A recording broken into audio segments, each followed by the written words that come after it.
जय हिंद दोस्तों, Sandeep tricky math special YouTube channel में आप सभी का स्वागत है। बिहार पुलिस कांस्टेबल नई भर्ती 2023 जिसमें टोटल पोस्ट है 21,391। इस पोस्ट के लिए महा मैराथन क्लास लेकर आए हैं, जिसमें हम जीके और जीएस का 500 प्लस एमसीक्यू देखने वाले हैं, जो कि आपके एग्ज़ाम के व्यू से बेहद ही इम्पोर्टेंट है। और जितने भी प्रश्न लिया गया है इस सेशन में, सभी के सभी 10th के सिलेबस के अकॉर्डिंग प्रश्न लिया गया है। तो बेहद ही इंपॉर्टेंट ये सेशन है, तो इस वीडियो को अंत तक देखिएगा। वीडियो स्टार्ट करते हैं और चलते हैं हम प्रश्न की तरफ। पहला प्रश्न है आपके सामने कि अखिल भारतीय किसान कांग्रेस का गठन कब किया गया था? 1936 में, 1939 में, 1942 में, 1945 में। बताइए यहाँ पर एक नंबर प्रश्न का सही आंसर क्या है। अखिल भारतीय किसान कांग्रेस का गठन कब किया गया था? तो जो भी कैंडिडेट यहाँ पर ऑप्शन नंबर ए के साथ जा रहे हैं 1936 में, बिल्कुल ही सही जवाब है। सेकेंड प्रश्न है आपके सामने कि ब्रिटिश सरकार ने महात्मा गांधी को जो उपाधि दी थी और जिसे उन्होंने असहयोग आंदोलन के दौरान वापस कर दिया, कौन सी थी? हिंद केसरी, केसर हिंद, राय बहादुर और राइट अनटचेबल। बताइए यहाँ पर सेकेंड प्रश्न का सही आंसर क्या है। तो सेकेंड प्रश्न का जो भी कैंडिडेट ऑप्शन नंबर बी के साथ जा रहे हैं केसर हिंद, बिल्कुल ही सही जवाब है। जो जलियांवाला बाग हत्याकांड हुआ था, इसी के दुख में जो असहयोग आंदोलन के दौरान महात्मा गांधी जी के द्वारा केसर हिंद जो ब्रिटिश के द्वारा मिला था, उसे रिटर्न कर दिए थे। नेक्स्ट यहाँ पर तीन प्रश्न आपके सामने है कि 1921-22 के असहयोग आंदोलन का मुख्य प्रतिफल क्या था? चारों ऑप्शन देख लीजिए और जल्दी से बताइए यहाँ पर तीन प्रश्न का सही आंसर क्या है। तो 1921-22 का जो असहयोग आंदोलन था, इसका मुख्य प्रतिफल था हिंदू मुस्लिम एकता। जो भी कैंडिडेट यहाँ पर ऑप्शन नंबर ए के साथ जा रहे हैं, बिल्कुल ही सही जवाब है। नेक्स्ट यहाँ पर चार नंबर प्रश्न कि साइमन कमीशन भारत किस वर्ष आया था? 1927 में, 1928 में, 1929 में, 1931 में। बताइए यहाँ पर चार नंबर प्रश्न का सही आंसर क्या है। साइमन कमीशन भारत किस वर्ष आया था? तो चार नंबर प्रश्न का जो भी कैंडिडेट ऑप्शन नंबर बी के साथ जा रहे हैं 1928 ईस्वी, बिल्कुल ही सही जवाब है। और साइमन कमीशन जब भारत आया था तो इसका विरोध बहुत ज़्यादा भारत में हुआ था, और इसी विरोध में लाला लाजपत राय के ऊपर सीने पर लाठियों का वार हुआ था, जिसके कारण नवंबर 1928 में उनका देहांत हो गया था। नेक्स्ट यहाँ पर पाँचवां प्रश्न है आपके सामने। सिंध के अरबों पर दृढ़ता से प्रतिबंध लगाकर किसके नेतृत्व में प्रतिहारों ने श्रेष्ठता से उन्नति की?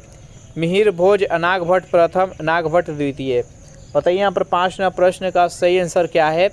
तो पाँचवां प्रश्न का जो भी कैंडिडेट ऑप्शन नंबर बी के साथ जा रहे हैं नाग भट्ट प्रथम, बिल्कुल ही सही जवाब है। चलिए नेक्स्ट क्वेश्चन देखते हैं। 6वां प्रश्न है कि मोहम्मद गौरी को सबसे पहले किसने पराजित किया? ऑप्शन नंबर ए है भीम द्वितीय, बी है पृथ्वीराज चौहान, सी है जयचंद और डी है पृथ्वीराज द्वितीय। बताइए यहाँ पर 6वां प्रश्न का सही आंसर क्या है। मोहम्मद गौरी को सर्वप्रथम किसने पराजित किया था? तो देखिए, मोहम्मद गौरी के द्वारा पहला आक्रमण 1175 में किया गया और दूसरा आक्रमण 1178 में किया गया। जो 1178 में जो युद्ध लड़ा गया मोहम्मद गौरी के साथ, तो ये मोहम्मद गौरी और भीम द्वितीय के बीच में लड़ा गया था 1178, जो कि राजस्थान में, जिसमें कि भीम द्वितीय का विजय हुआ था और मोहम्मद गौरी का हार हुआ था। तो इस प्रश्न का जो सही आंसर है ऑप्शन नंबर ए। उसके बाद से मोहम्मद गौरी के द्वारा कुछ और महत्वपूर्ण युद्ध लड़ा गया। 1191 ईस्वी में तराइन का प्रथम युद्ध लड़ा गया पृथ्वीराज चौहान तथा मोहम्मद गौरी के बीच में, जिसमें कि पृथ्वीराज चौहान का विजय हुआ था। फिर 1192 ईस्वी में तराइन का द्वितीय युद्ध लड़ा गया था मोहम्मद गौरी तथा पृथ्वीराज चौहान के बीच, जिसमें कि मोहम्मद गौरी का जीत हुआ था और पृथ्वीराज चौहान का हार गया था।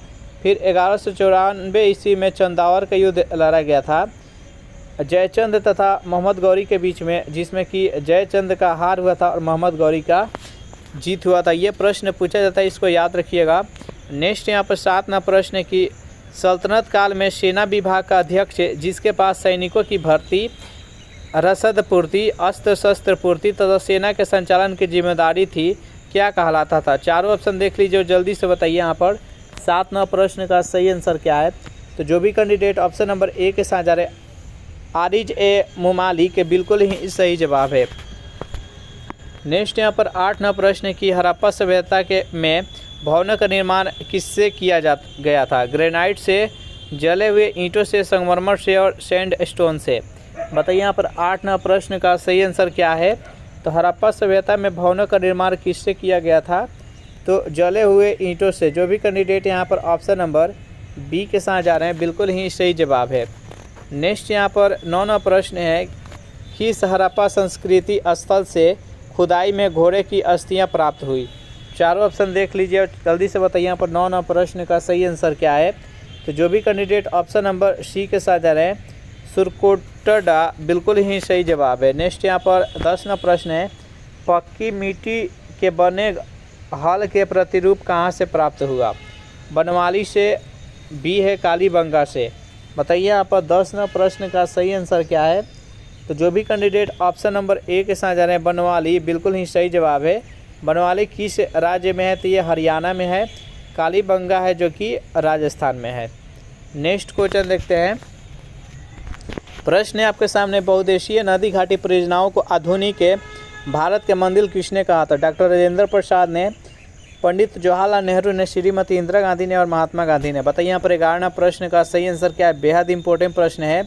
बहुउद्देशीय नदी घाटी परियोजनाओं को आधुनिक भारत के मंदिर किसने कहा था?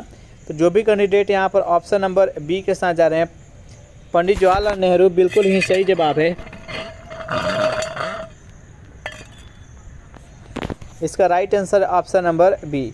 सेशन आप लोग को अच्छा लग रहा है तो वीडियो को लाइक कर दीजिए, अपने दोस्तों के पास शेयर कर दीजिए और जो भी कैंडिडेट अभी तक इस चैनल को सब्सक्राइब नहीं किए होंगे तो चैनल को जल्दी से सब्सक्राइब भी कर लीजिए। नेक्स्ट यहाँ पर 12 नंबर प्रश्न है आपके सामने, निम्नलिखित बंदरगाहों में से कौन सा एक नदी तटीय बंदरगाह है? कोची, मुंबई, कोलकाता और तूतीकोरिन। बताइए यहाँ पर 12 नंबर प्रश्न का सही आंसर क्या है? निम्नलिखित बंदरगाहों में से कौन सा एक नदी तटीय बंदरगाह है? तो 12 नंबर प्रश्न का जो भी कैंडिडेट ऑप्शन नंबर सी के साथ जा रहे हैं कोलकाता बिल्कुल ही सही जवाब है। नेक्स्ट यहाँ पर 13 नंबर प्रश्न है कि अलकनंदा नदी के तट पर कौन सा शहर स्थित है? बद्रीनाथ, अयोध्या, इलाहाबाद और लखनऊ। बताइए यहाँ पर 13 नंबर प्रश्न का सही आंसर क्या है? अलकनंदा नदी के तट पर कौन सा शहर स्थित है? तो 13 नंबर प्रश्न का जो भी कैंडिडेट ऑप्शन नंबर ए के साथ जा रहे हैं बद्रीनाथ बिल्कुल ही सही जवाब है। यहाँ पर जो बद्रीनाथ है अलकनंदा नदी के तट पर स्थित है। अयोध्या है जो कि यमुना नदी के तट पर स्थित है। लखनऊ है जो कि सरयू नदी के तट पर है और इलाहाबाद है जो कि गंगा और यमुना के संगम पर स्थित है। चलिए नेक्स्ट यहाँ पर 12वां प्रश्न है कि भागीरथी नदी पर कौन सा बांध बनाया गया है? सरदार सरोवर, श्रीशैल, कोयना और टेहरी। बताइए यहाँ पर 14वां प्रश्न का सही आंसर क्या है? भागीरथी नदी पर कौन सी बांध बनाया गया है? तो 14वां प्रश्न का जो भी कैंडिडेट ऑप्शन नंबर डी के साथ जा रहे हैं टेहरी बिल्कुल ही सही जवाब है। नेक्स्ट यहाँ पर 15वां प्रश्न है आपके सामने, बिहार में बहने वाली नदियों में से किसका उद्गम अमरकंटक में है? कोयल, सोन, पुनपुन, कारो। बताइए यहाँ पर 15वां प्रश्न का सही आंसर क्या है? बिहार में बहने वाली नदियों में से किसका उद्गम स्थल अमरकंटक से है?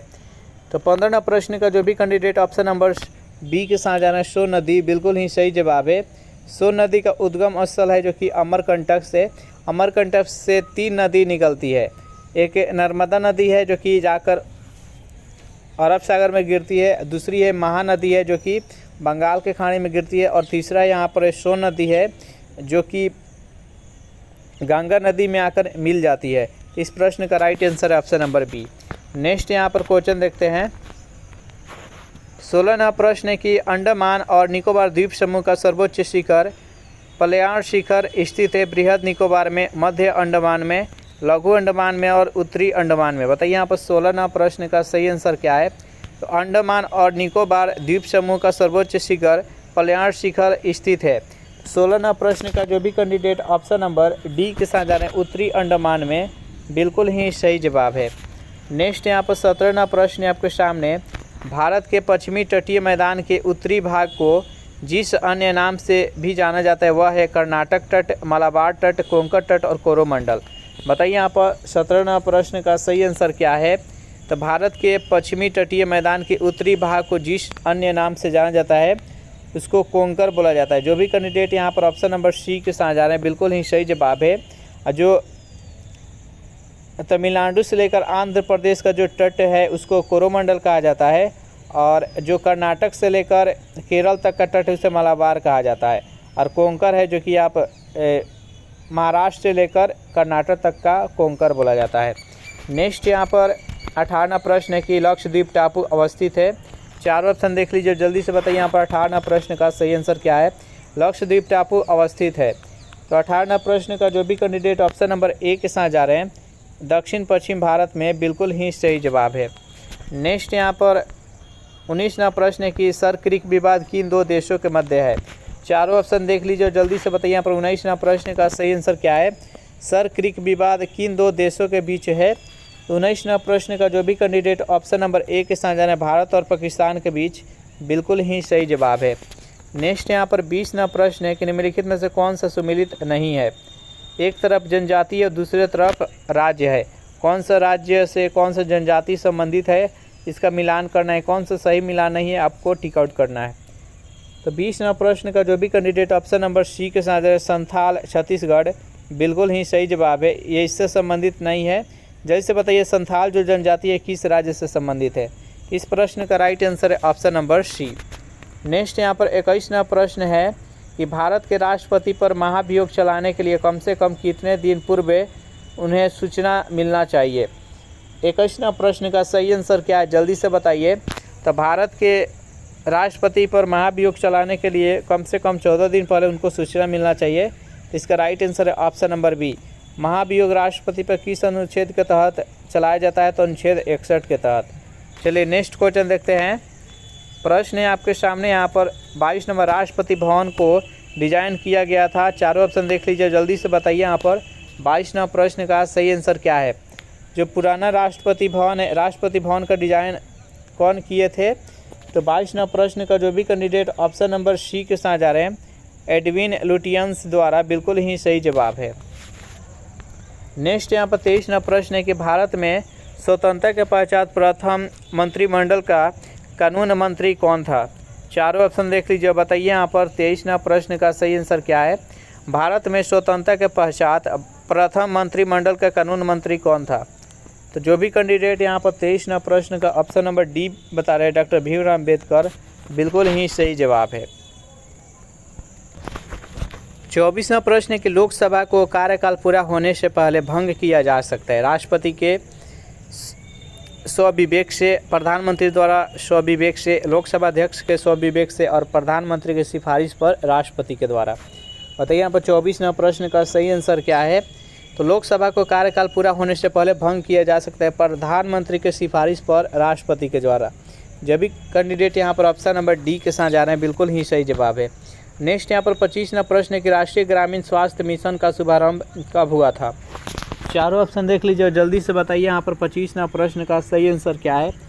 राष्ट्रीय ग्रामीण स्वास्थ्य मिशन का शुभारंभ कब हुआ था।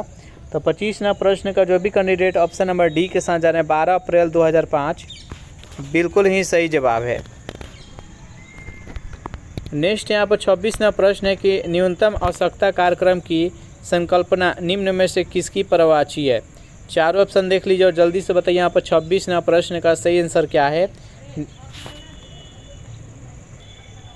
ऑप्शन नंबर ए है अंत्योदय दृष्टिकोण, बी है भूख से मुक्ति दृष्टिकोण, सी है मानव में विनियोजन दृष्टिकोण और डी है अधोसंरचना विकास दृष्टिकोण। बताइए यहाँ पर 26वां प्रश्न का सही आंसर क्या है। तो जो भी कैंडिडेट ऑप्शन नंबर डी के साथ जा रहे हैं अधोसंरचना विकास दृष्टिकोण, बिल्कुल ही सही जवाब है। चलिए नेक्स्ट क्वेश्चन देखते हैं। 27वां प्रश्न है कि किसी माध्यम में सभी सूक्ष्मजीवों को नष्ट करना क्या कहलाता है।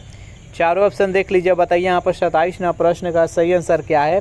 किसी माध्यम में सभी सूक्ष्म जीवों को नष्ट करना क्या कहलाता है। तो जो भी कैंडिडेट यहाँ पर ऑप्शन नंबर बी के साथ जा रहे हैं स्टेरिलाइजेशन, बिल्कुल ही सही जवाब है। नेक्स्ट यहाँ पर 28वां प्रश्न है कि नर मनुष्य का वृषण जिस झिल्ली से घिरा होता है उसे क्या कहते हैं।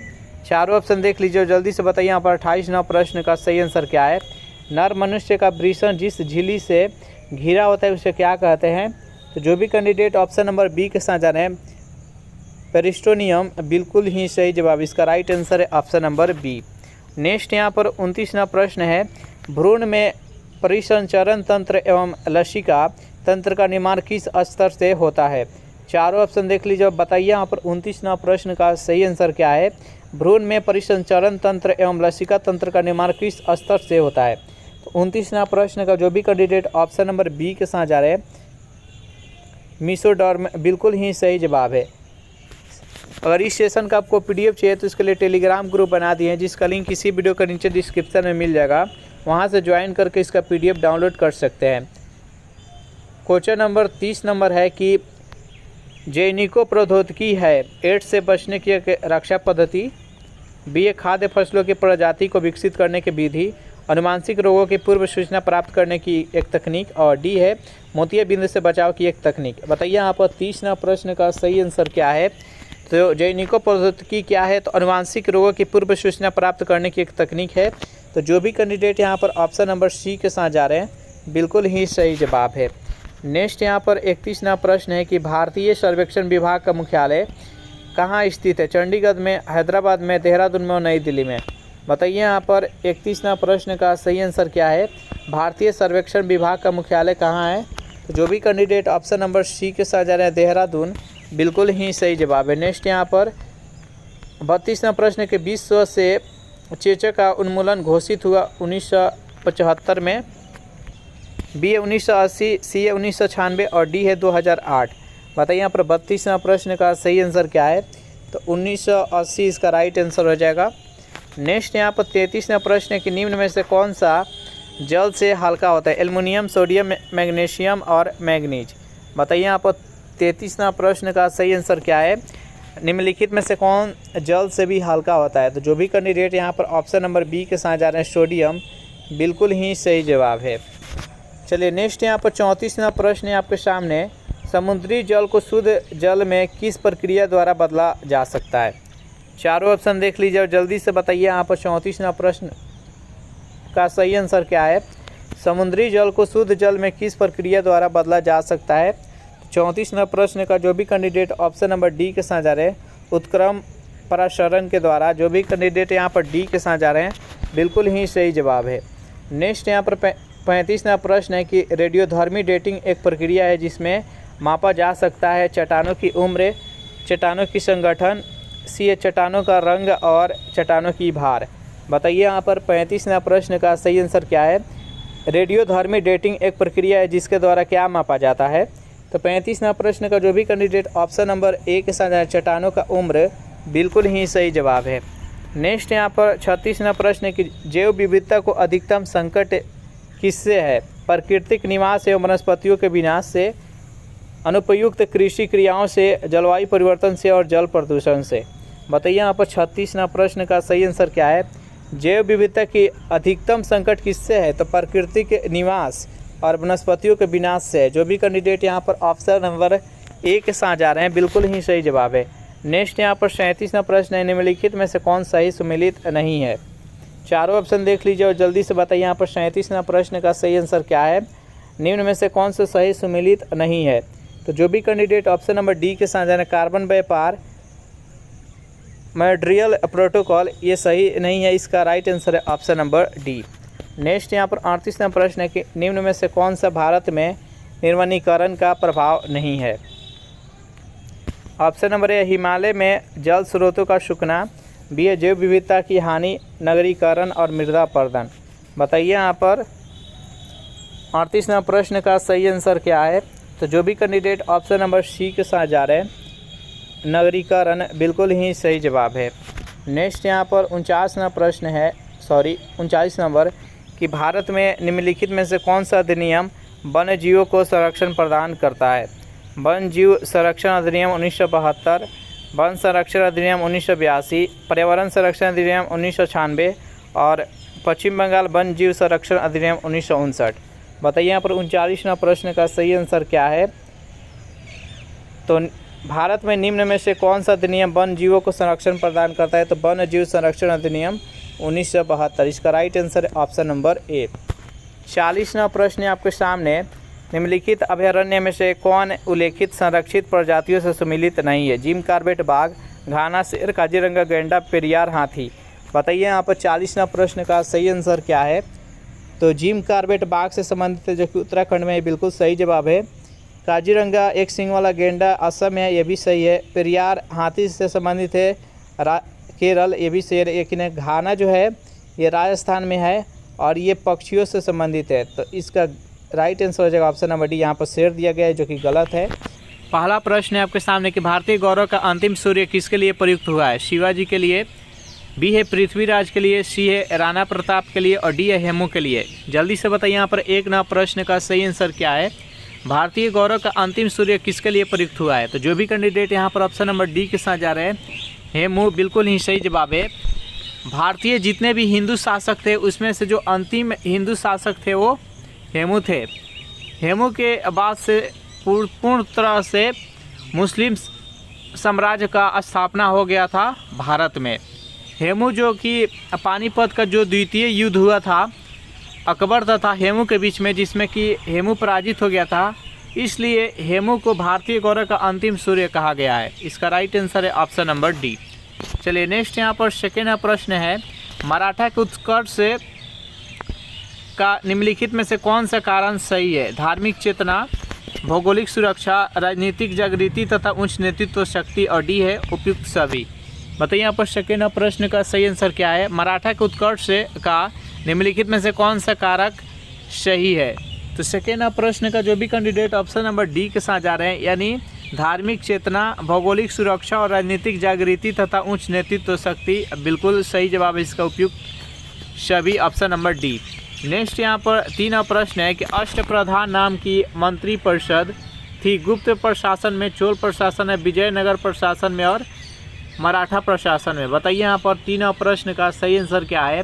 अष्टप्रधान नाम की मंत्रिपरिषद किसमें थी। तो जो भी कैंडिडेट यहाँ पर ऑप्शन नंबर डी के साथ जा रहे हैं, यानी मराठा प्रशासन, बिल्कुल ही सही जवाब है। नेक्स्ट यहाँ पर 4 प्रश्न है आपके सामने कि अहमद शाह अब्दाली के भारत पर आक्रमण और पानीपत की तीसरी लड़ाई लड़ने का तत्कालिक कारण क्या था। चारों ऑप्शन देख लीजिए, जल्दी से बताइए यहाँ पर 4 प्रश्न का सही आंसर क्या है। तो जो भी कैंडिडेट यहाँ पर ऑप्शन नंबर ए के साथ जा रहे हैं, वह मराठों द्वारा लाहौर से अपने वायसराय तैमूर शाह के निष्कासन का बदला लेना चाहता था, इसलिए पानीपत का तृतीय युद्ध 1761 ईस्वी में लड़ा गया था मराठों तथा अहमद शाह अब्दाली के बीच में। तो इसका राइट आंसर है ऑप्शन नंबर ए। 5वां प्रश्न है आपके सामने, निम्नलिखित में से किस मुगल बादशाह को वजीर गजाउद्दीन ने दिल्ली में दाखिल नहीं होने दिया था। ऑप्शन नंबर ए है आलमगीर द्वितीय, बी है शाह आलम द्वितीय, सी है अकबर द्वितीय और डी है बहादुर शाह द्वितीय। बताइए यहाँ पर 5वां प्रश्न का सही आंसर क्या है। तो जो भी कैंडिडेट ऑप्शन नंबर बी के साथ जाए, शाह आलम द्वितीय, बिल्कुल ही सही जवाब है। नेक्स्ट यहाँ पर 6वां प्रश्न है कि इनमें से कौन 1930 के दशक में किसान सभा आंदोलन से सक्रिय रूप से जुड़े थे। स्वामी विद्यानंद, स्वामी सहजानंद, सी बाबा रामानंद और डी है सरदार पटेल। बताइए यहाँ पर 6वां प्रश्न का सही आंसर क्या है। तो 6वां प्रश्न का जो भी कैंडिडेट ऑप्शन नंबर बी के साथ जा रहे हैं, स्वामी सहजानंद, बिल्कुल ही सही जवाब है। नेक्स्ट यहाँ पर 7वां प्रश्न है कि निम्नलिखित में से किसने असहयोग आंदोलन के दौरान विदेशी वस्तुओं के जलाए जाने का विरोध किया था। रविन्द्रनाथ टैगोर ने, सुभाष चंद्र बोस ने, शौकत अली ने, चित्तरंजन दास ने। बताइए यहाँ पर 7वां प्रश्न का सही आंसर क्या है। तो 7वां प्रश्न का जो भी कैंडिडेट ऑप्शन नंबर ए के साथ जा रहे हैं, रविन्द्रनाथ टैगोर, बिल्कुल ही सही जवाब है। असहयोग आंदोलन कब शुरू हुआ था। तो असहयोग आंदोलन 1920 ईस्वी में शुरू हुआ और इसका नेतृत्व किसने किया था। तो महात्मा गांधी ने। और ये 1922 ईस्वी में चौरी चौरा कांड के उपरांत इसको स्थगित कर दिया गया था। तो इस प्रश्न का जो सही आंसर है ऑप्शन नंबर ए है। नेक्स्ट यहाँ पर 8वां प्रश्न है, कांग्रेस दल की शाखा ने जिसके एक प्रमुख नेता जवाहरलाल नेहरू ने इंडिपेंडेंट फॉर इंडिया लीग की स्थापना की, वह लीग किसके विरोध में स्थापित हुई थी। गांधी इरविन समझौता, होम रूल आंदोलन, नेहरू रिपोर्ट और मोंटफोर्ट सुधार। बताइए यहाँ पर 8वां प्रश्न का सही आंसर क्या है। तो 8वां प्रश्न का जो भी कैंडिडेट ऑप्शन नंबर सी के साथ जा रहे हैं, नेहरू रिपोर्ट, बिल्कुल ही सही जवाब है। नेक्स्ट यहाँ पर 9वां प्रश्न है, शक्ति के विरुद्ध अधिकार की इस लड़ाई में मैं विश्व की सहानुभूति चाहता हूँ, यह कथन किससे संबद्ध है, किस आंदोलन से संबद्ध है ये कथन। ऑप्शन नंबर ए है असहयोग आंदोलन से, बी है गांधी जी के दांडी मार्च से, सी है व्यक्तिगत सत्याग्रह से। बताइए यहाँ पर 9 प्रश्न का सही आंसर क्या है। तो 9 प्रश्न का जो भी कैंडिडेट ऑप्शन नंबर बी के साथ जा रहे हैं, गांधी जी के दांडी मार्च से, बिल्कुल ही सही जवाब है। गांधी जी के द्वारा दांडी मार्च कब किया गया था? तो 12 मार्च 1930 ईस्वी में गांधी जी के द्वारा दांडी मार्च किया गया था और इसी मार्च के साथ ही सविनय अवज्ञा आंदोलन स्टार्ट हुआ था। नेक्स्ट क्वेश्चन देखते हैं। 10 प्रश्न कि गांधी जी ने जिस विदेशी पत्रकार को दांडी मार्च के समय अपने साबरमती आश्रम में ठहराया था वह कौन था? चारों ऑप्शन देख लीजिए, जल्दी से बताइए यहाँ पर 10 प्रश्न का सही आंसर क्या है। गांधी जी ने जिस विदेशी पत्रकार को दांडी मार्च के समय अपने साबरमती आश्रम में ठहराया तो उसका नाम क्या था? तो जो भी कैंडिडेट ऑप्शन नंबर बी के साथ जा रहे हैं, बेब मिलर, बिल्कुल ही सही जवाब है। नेक्स्ट यहाँ पर 11 प्रश्न है। कौन सी नदी सबसे बड़े कृषि योग्य क्षेत्र को लाभ पहुंचाती है? गंगा, सरयू, गोदावरी और कृष्णा। बताइए यहाँ पर 11 प्रश्न का सही आंसर क्या है। कौन सी नदी सबसे बड़े कृषि योग्य क्षेत्र को लाभ पहुंचाती है? तो गंगा नदी। जो भी कैंडिडेट यहाँ पर ऑप्शन नंबर ए के साथ जा रहे हैं, बिल्कुल ही सही जवाब है।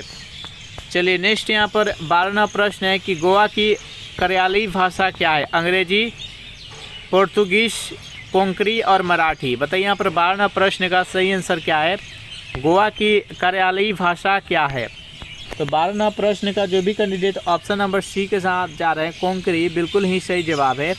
सेशन आप लोग को अच्छा लग रहा है तो वीडियो को लाइक कर दीजिए, अपने दोस्तों के पास शेयर कर दीजिए और जो भी कैंडिडेट अभी तक इस चैनल को सब्सक्राइब नहीं किए होंगे तो चैनल को जल्दी से सब्सक्राइब कर ले। नेक्स्ट यहाँ पर 13 प्रश्न है कि भारत का दैनिक मौसम मानचित्र कहाँ तैयार तथा छापा जाता है? कोलकाता में, मुंबई में, नई दिल्ली में और पुणे में। बताइए यहाँ पर 13 प्रश्न का सही आंसर क्या है। भारत का दैनिक मौसम मानचित्र कहाँ तैयार और छापा जाता है? तो 13 प्रश्न का जो भी कैंडिडेट ऑप्शन नंबर डी के साथ जा रहे हैं, पुणे में, बिल्कुल ही सही जवाब है। 14 प्रश्न है आपके सामने कि कंचनजंगा राष्ट्रीय उद्यान किस राज्य में है? ऑप्शन नंबर ए है महाराष्ट्र, बी है उड़ीसा, सी है राजस्थान और डी है सिक्किम। बताइए यहाँ पर 14 प्रश्न का सही आंसर क्या है। कंचनजंगा राष्ट्रीय उद्यान किस राज्य में स्थित है?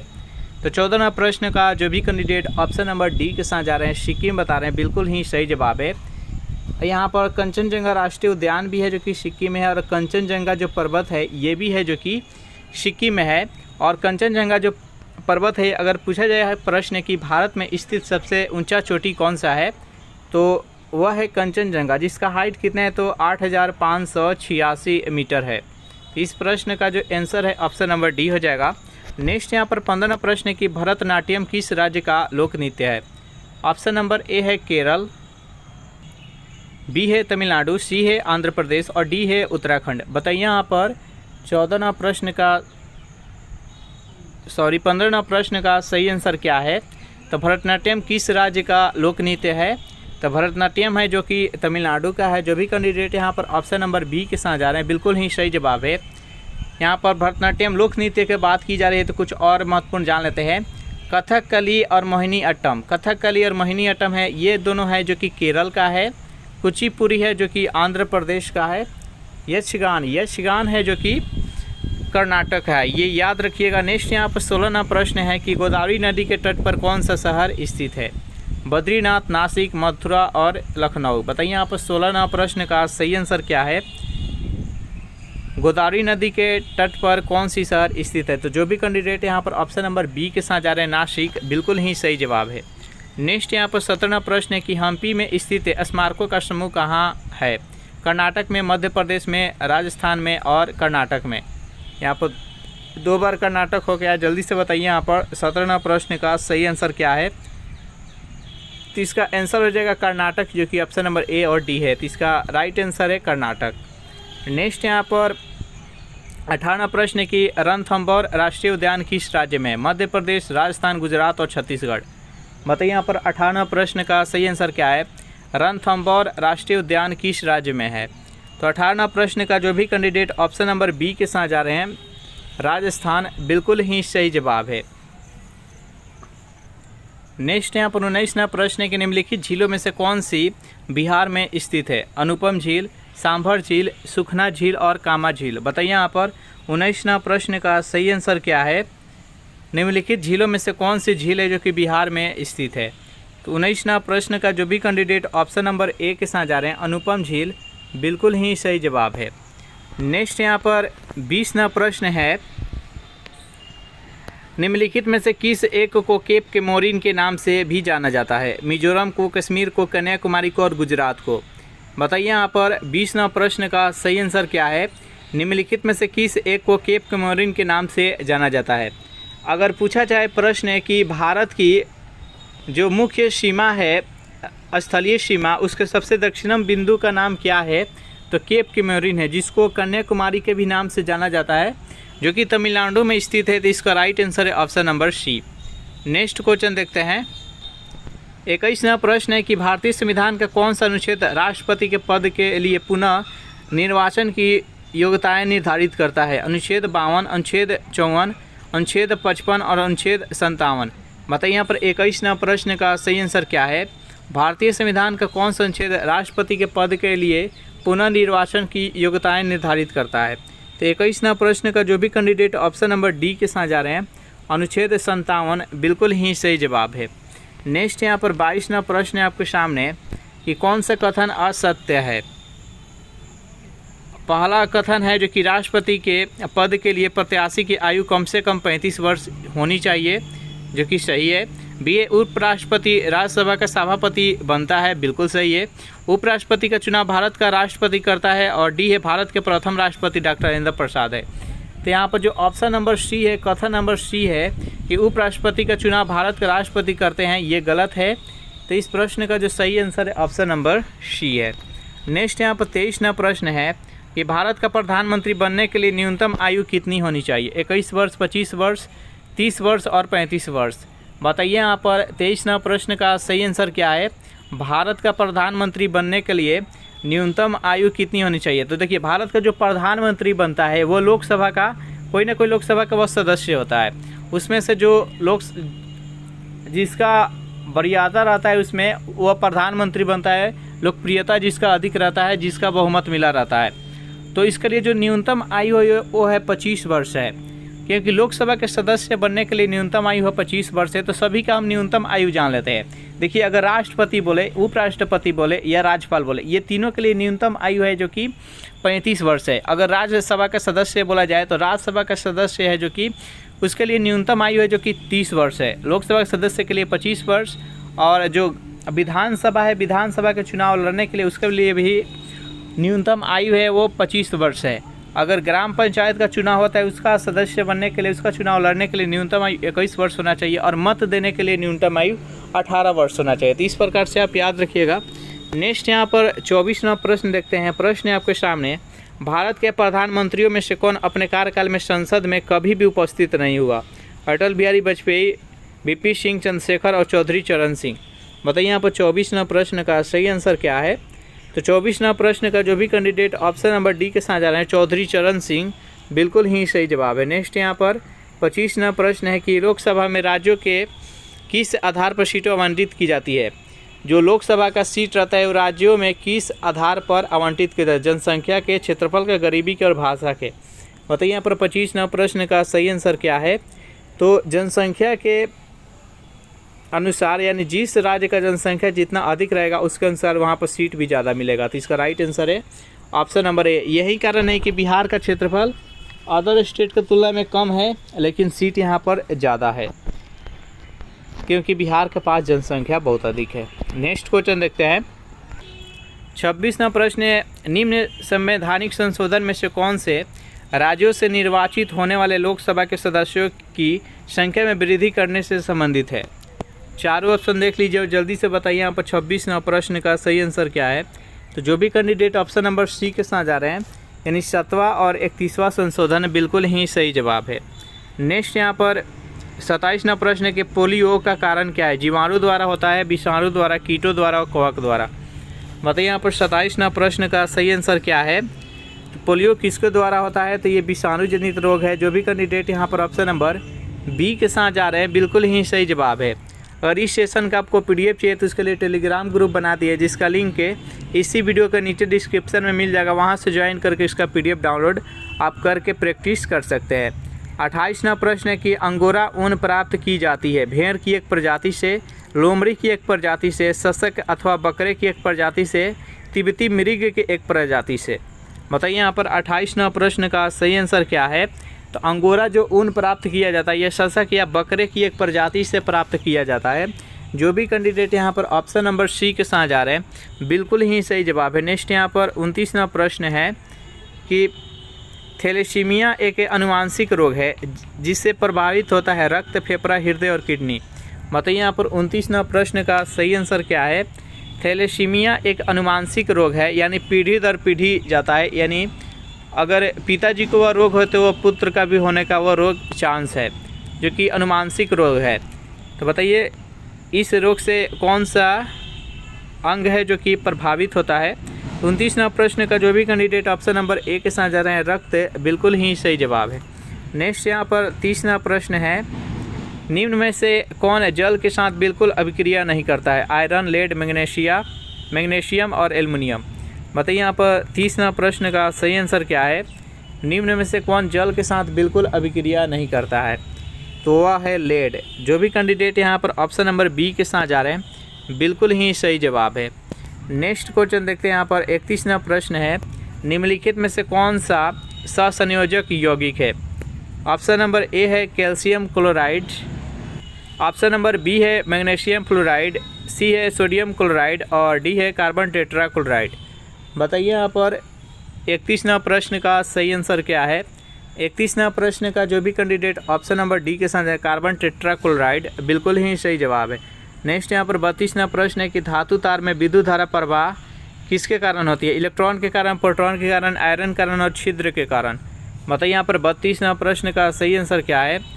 धातु तार में विद्युत धारा प्रवाह किसके कारण होता है। तो 32वां प्रश्न का जो भी कैंडिडेट ऑप्शन नंबर सी के साथ जा रहे हैं आयन, बिल्कुल ही सही जवाब है। धातु तार में जो विद्युत धारा प्रवाहित होता है वह आयन के कारण ही होता है। नेक्स्ट यहाँ पर 33वां प्रश्न बेहद इंपॉर्टेंट प्रश्न है। जितने भी प्रश्न कराया जाता है इसी लेवल का प्रश्न आपके एग्ज़ाम में पूछा जाएगा। कुछ प्रश्न इजी रहेगा, कुछ मीडियम रहेगा और कुछ हार्ड रहेगा। तो उसी लेवल का जो सेट तैयार किया गया है वह है। नेक्स्ट यहाँ पर 33वां प्रश्न है कि रेफ्रिजरेटर में प्रशीतक का काम करने वाला द्रव कौन सा है। द्रवीय कार्बन डाइऑक्साइड, द्रवीय नाइट्रोजन, सी है द्रवीय अमोनिया और डी है अतिशीतल जल। बताइए यहाँ पर 33वां प्रश्न का सही आंसर क्या है। तो जो भी कैंडिडेट यहाँ पर ऑप्शन नंबर सी के साथ जा रहे हैं द्रवीय अमोनिया, बिल्कुल ही सही जवाब है। नेक्स्ट यहाँ पर 34वां प्रश्न है आपके सामने वायुयान के टायरों में भरने के लिए किस गैस का प्रयोग किया जाता है। हाइड्रोजन, नाइट्रोजन, हीलियम और नियॉन। बताइए यहाँ पर 34वां प्रश्न का सही आंसर क्या है। वायुयान के टायरों में भरने के लिए किस गैस का प्रयोग किया जाता है। तो 34वां प्रश्न का जो भी कैंडिडेट बी के साथ जा रहे हैं नाइट्रोजन बता रहे हैं, बिल्कुल ही सही जवाब है। इसका राइट आंसर है ऑप्शन नंबर बी। नेक्स्ट यहाँ पर 35वां प्रश्न है आपके सामने रोडेंटिसाइड रसायन का प्रयोग किसके नियंत्रण के लिए किया जाता है। चमगादड़ों का, बंदरों का, चूहों का और खरगोशों का। बताइए यहाँ पर 35वां प्रश्न का सही आंसर क्या है। रोडेंटिसाइड रसायन का प्रयोग किसके नियंत्रण के लिए किया जाता है। तो 35वां प्रश्न का जो भी कैंडिडेट ऑप्शन नंबर सी के साथ जा रहे हैं चूहों का, बिल्कुल ही सही जवाब है। नेक्स्ट यहाँ पर 36वां प्रश्न है भारत में जैव विविधता की दृष्टि से संतृप्त क्षेत्र निम्न में से कौन सा है। पूर्वी घाट, पश्चिमी घाट, थार का रेगिस्तान। बताइए यहाँ पर 36वां प्रश्न का सही आंसर क्या है। तो भारत में जैव विविधता की दृष्टि से संतृप्त क्षेत्र निम्न में से कौन सा है। तो पश्चिमी घाट है। जो भी कैंडिडेट ऑप्शन नंबर बी के साथ जा रहे हैं, बिल्कुल ही सही जवाब है। नेक्स्ट क्वेश्चन देखते हैं। मानव गतिविधियों को प्रत्यक्ष या अप्रत्यक्ष आलम्बन प्रदान करने में उत्पन्न ग्रीन हाउस गैसों की कुल मात्रा को क्या कहते हैं। कार्बन डाइऑक्साइड सूचकांक, कार्बन पदचिह्न, कार्बन पृथक्करण और डी है कार्बन अवशोषण। बताइए यहाँ पर 37वां प्रश्न का सही आंसर क्या है। तो मानव गतिविधियों को प्रत्यक्ष या अप्रत्यक्ष आलम्बन प्रदान करने में उत्पन्न ग्रीन हाउस गैसों की कुल मात्रा को क्या कहते हैं। तो कार्बन पदचिह्न बोलते हैं। जो भी कैंडिडेट यहाँ पर ऑप्शन नंबर बी के साथ जा रहे हैं, बिल्कुल ही सही जवाब है। 38वां प्रश्न है कि निम्नलिखित में से कहाँ सदाबहार वन पाए जाते हैं? मालवा के पठार, पूर्वी घाट, पश्चिमी घाट, छोटा नागपुर के पठार। बताइए यहाँ पर 38वां प्रश्न का सही आंसर क्या है? तो निम्नलिखित में से कहाँ पर सदाबहार वन पाए जाते हैं? तो जो भी कैंडिडेट यहाँ पर ऑप्शन नंबर सी के साथ जा रहे हैं, पश्चिमी घाट बता रहे हैं, बिल्कुल ही सही जवाब है। नेक्स्ट यहाँ पर 39वां प्रश्न है कि भारत में उपयुक्त पारिस्थितिक के संतुलन बनाए रखने के लिए वन आच्छादन हेतु न्यूनतम संतुलित भूमि क्षेत्र क्या होना चाहिए? बताइए यहाँ पर 39वां प्रश्न का सही आंसर क्या है? यानी जो भारत है यहाँ पर जो पारिस्थितिकी संतुलन बनाए रखने के लिए वन की जो परसेंटेज है कुल भूमि का कितना रहना चाहिए? तो जो भी कैंडिडेट यहाँ पर ऑप्शन नंबर बी के साथ जा रहे हैं 33%, बिल्कुल ही सही जवाब है।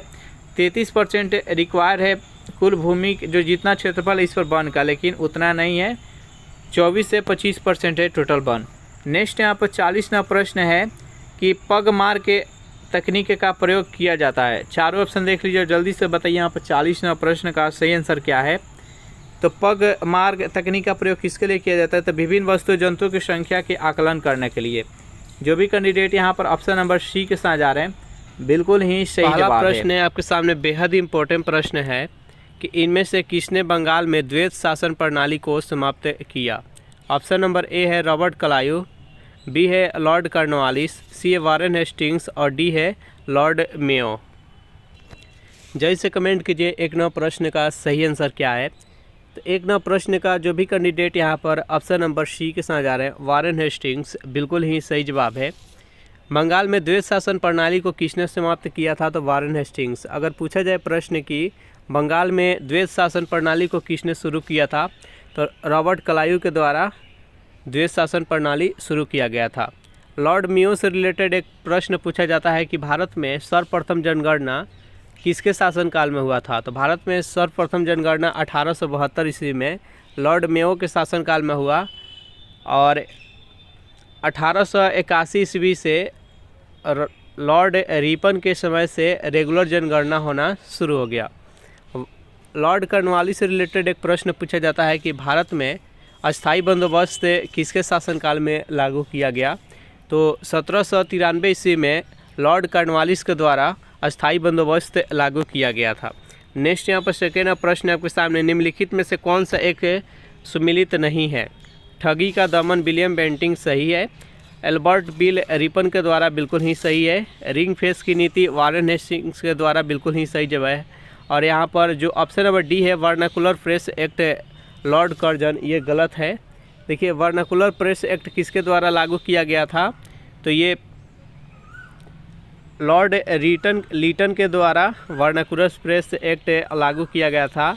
लॉर्ड कर्जन के द्वारा बंगाल विभाजन किया गया था 1905 ईस्वी में। तो इस प्रश्न का राइट आंसर है ऑप्शन नंबर डी। 3वां प्रश्न है आपके सामने कि 1857 के स्वाधीनता संघर्ष की वीरंगना महारानी लक्ष्मीबाई की जन्म स्थली कहाँ है? आगरा, झांसी, बनारसी और वृंदावन। बताइए यहाँ पर 3वां प्रश्न का सही आंसर क्या है? तो जो भी कैंडिडेट यहाँ पर ऑप्शन नंबर सी के साथ जा रहे हैं, बनारसी, बिल्कुल ही सही जवाब है। 4वां प्रश्न आपके सामने, निम्न में से संथाल विद्रोह कब हुआ था? चारों ऑप्शन देख लीजिए और जल्दी से बताइए यहाँ पर 4वां प्रश्न का सही आंसर क्या है? निम्न में से संथाल विद्रोह कब हुआ था? जैसे कमेंट कीजिए। तो 4वां प्रश्न का जो भी कैंडिडेट यहाँ पर ऑप्शन नंबर डी के साथ जा रहे हैं, 1855 से 56 के बीच में संथाल विद्रोह हुआ था। कहाँ पर हुआ था? तो ये झारखंड में हुआ था। 5वां प्रश्न है आपके सामने, एक उपनिषद क्या है? चारों ऑप्शन देख लीजिए, जल्दी से बताइए यहाँ पर 5वां प्रश्न का सही आंसर क्या है? तो उपनिषद एक हिंदू दर्शन का स्रोत है। जो भी कैंडिडेट यहाँ पर ऑप्शन नंबर सी के साथ जा रहे हैं, बिल्कुल ही सही जवाब है। उपनिषद की टोटल संख्या कितना है? तो 108 है।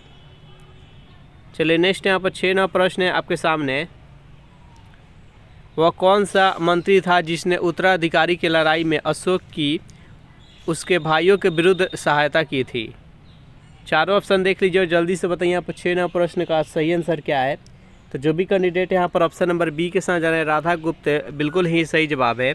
7वां प्रश्न है आपके सामने कि दक्षिणापथपति की पदवी सबसे पहले किसने ग्रहण की थी? चारों ऑप्शन देख लीजिए, जल्दी से बताइए यहाँ पर 7वां प्रश्न का सही आंसर क्या है? तो दक्षिणा पथपथी की पदवी सबसे पहले किसने ग्रहण की? तो जो भी कैंडिडेट यहाँ पर ऑप्शन नंबर सी के साथ जा रहे हैं, श्री सातकर्णी, बिल्कुल ही सही जवाब है। नेक्स्ट यहाँ पर 8वां प्रश्न है आपके सामने कि उत्तरी तथा उत्तरी पश्चिमी भारत में सर्वाधिक संख्या में तांबे के सिक्कों को किसने जारी किया था? इंडो ग्रीक ने, कुषाणों ने, शकों ने और प्रतिहारों ने। बताइए यहाँ पर 8वां प्रश्न का सही आंसर क्या है? तो उत्तरी तथा उत्तरी पश्चिमी भारत में सर्वाधिक संख्या में तांबे के सिक्कों को किसने जारी किया था? जो भी कैंडिडेट यहाँ पर ऑप्शन नंबर बी के साथ जा रहे हैं, कुषाणों के द्वारा, बिल्कुल ही सही जवाब है। नेक्स्ट यहाँ पर 9वां प्रश्न है आपके सामने। अपने राज्यारोहण के ठीक पूर्व मुक्ति के रूप में सुल्तान इल्तुतमिश के पास निम्नलिखित में से कौन सा इक्ता था? कालपी, लखनौती, कलिंजर और बदाऊं। बताइए यहाँ पर 9वां प्रश्न का सही आंसर क्या है? तो 9वां प्रश्न का जो भी कैंडिडेट यहाँ पर ऑप्शन नंबर डी के साथ जा रहे हैं, बदायूं, बिल्कुल ही सही जवाब है। नेक्स्ट यहाँ पर 10वां प्रश्न है कि गोलकुंडा के राजा क्या कहलाते थे? तीनों ऑप्शन देख लीजिए और जल्दी से बताइए यहाँ पर 10वां प्रश्न का सही आंसर क्या है? गोलकुंडा के राजा क्या कहलाते थे?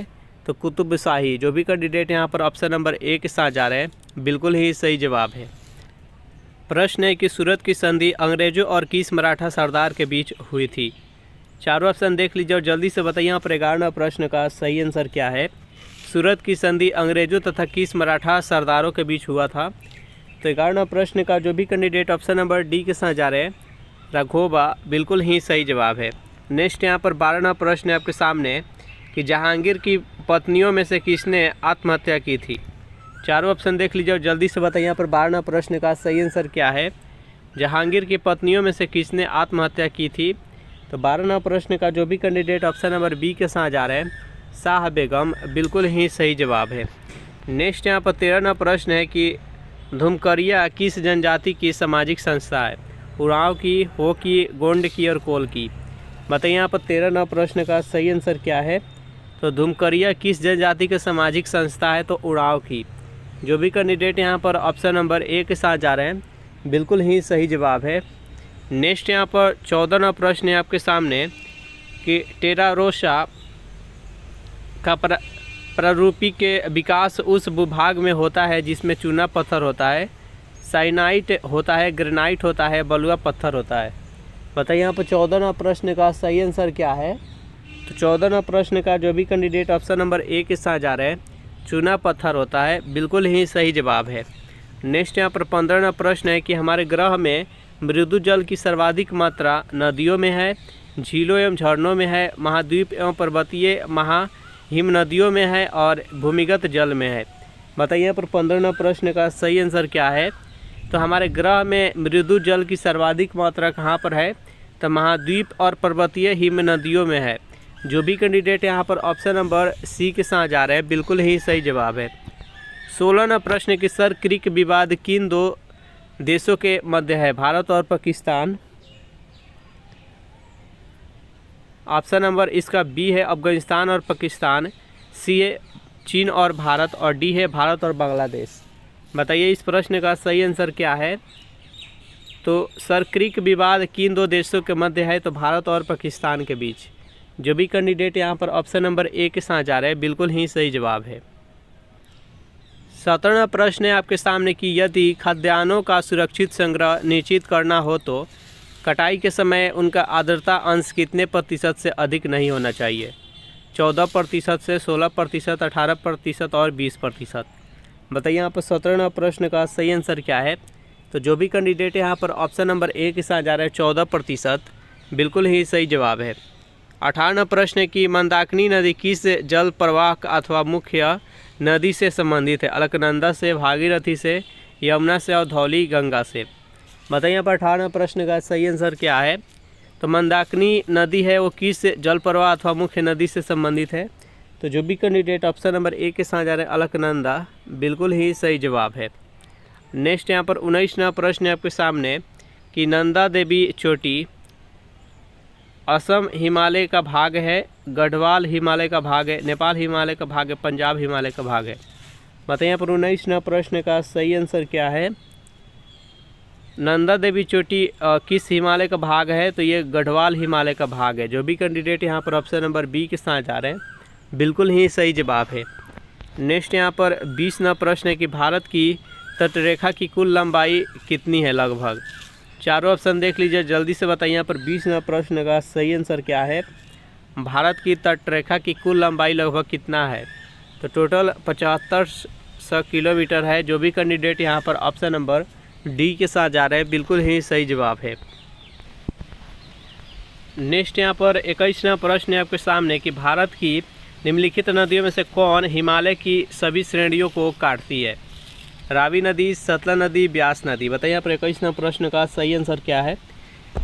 तो जो भी कैंडिडेट यहाँ पर ऑप्शन नंबर बी के साथ जा रहे हैं सतलज नदी, बिल्कुल ही सही जवाब है। सतलज नदी कहाँ से निकलती है, तो ये तिब्बत के मानसरोवर झील से निकलती है और ये हिमालय के उस पार से निकलती है। तो इसका राइट आंसर है ऑप्शन नंबर बी। नेक्स्ट प्रश्न देखते हैं। प्रश्न है आपके सामने, निम्न में से भारत के किन क्षेत्रों में औसत 200 मिलीमीटर वर्षा होता है। केरल, तमिलनाडु, कर्नाटक, जम्मू और कश्मीर, पश्चिम बंगाल, उड़ीसा और बिहार, असम, मणिपुर और त्रिपुरा। बताइए यहाँ पर 22वां प्रश्न का सही आंसर क्या है। निम्न में से भारत के किन क्षेत्रों में औसत वर्षा जो होता है वो 200 मिलीमीटर वर्षा होता है। 22वां प्रश्न का जो भी कैंडिडेट ऑप्शन नंबर बी के साथ जा रहा है जम्मू और कश्मीर, बिल्कुल ही सही जवाब है। सेशन आप लोग को अच्छा लग रहा है तो वीडियो को लाइक कर दीजिए, अपने दोस्तों के पास शेयर कर दीजिए। इसमें जो क्वेश्चन का लेवल लिया गया है वो मॉडरेट टू हार्ड लिया गया है। सभी टाइप का क्वेश्चन हम देखेंगे, कभी क्वेश्चन आपको इजी लेकर आएंगे, कभी मॉडरेट टू हार्ड लेकर आएंगे। इस प्रकार सभी टाइप के क्वेश्चन कवर अप हो जाएगा। केवल एक टाइप का ही प्रश्न नहीं देखना है, क्योंकि एग्जाम में सब टाइप का प्रश्न पूछा जाता है। 23वां प्रश्न है कि निम्नलिखित में से कौन सा एक लोकसभा का सर्वाधिक बड़ा क्षेत्रफल के अनुसार निर्वाचन क्षेत्र है। चारों ऑप्शन देख लीजिए, बताइए यहाँ पर 23वां प्रश्न का सही आंसर क्या है। निम्न में से कौन सा एक लोकसभा का सर्वाधिक बड़ा निर्वाचन क्षेत्र है क्षेत्रफल के हिसाब से, तो लद्दाख है। जो भी कैंडिडेट यहाँ पर ऑप्शन नंबर बी के साथ जा रहे हैं बिल्कुल ही सही जवाब है। 24वां प्रश्न है आपके सामने, निम्नलिखित संविधान संशोधनों में से किसके द्वारा सिक्किम को विधिवत भारत संघ को एक पूर्ण राज्य के रूप में सम्मिलित किया गया। चारों ऑप्शन देख लीजिए, जल्दी से बताइए यहाँ पर 24वां प्रश्न का सही आंसर क्या है। तो 24वां प्रश्न का जो भी कैंडिडेट ऑप्शन नंबर सी के साथ जा रहे हैं 36वें संविधान संशोधन, बिल्कुल ही सही जवाब है। नेक्स्ट प्रश्न है आपके सामने कि भारत के संविधान में लोकसभा में अनुसूचित जनजातियों के लिए व्यवस्था की गई है किस अनुच्छेद के तहत। चारों ऑप्शन देख लीजिए और जल्दी से बताइए यहाँ पर 25वां प्रश्न का सही आंसर क्या है।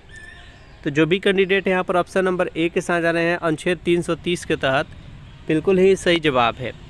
नेक्स्ट यहाँ पर 26वां प्रश्न है आपके सामने, निम्नलिखित में से कौन से अधिकार भारतीय संविधान के अनुच्छेद 32 के अंतर्गत प्रवर्तित किए जा सकते हैं।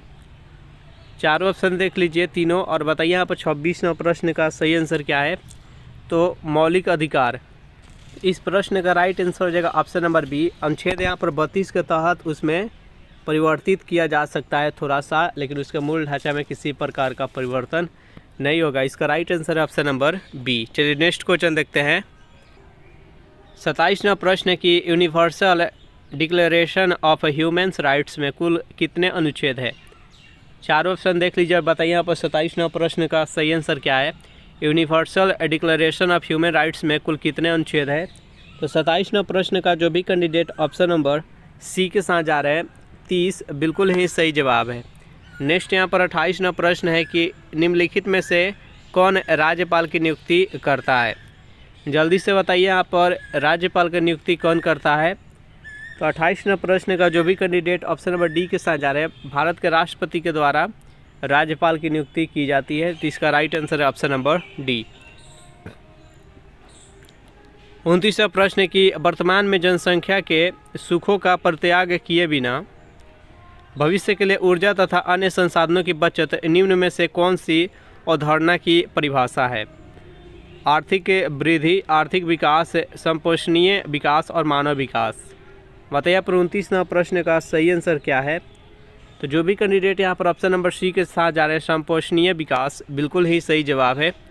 30वां प्रश्न कि किसी देश का जीवन स्तर प्रतिबिंबित होता है उसके गरीबी के अनुपात से, प्रति व्यक्ति आय से, राष्ट्रीय आय से और बेरोजगारी की दर से। बताइए यहाँ पर 30वां प्रश्न का सही आंसर क्या है।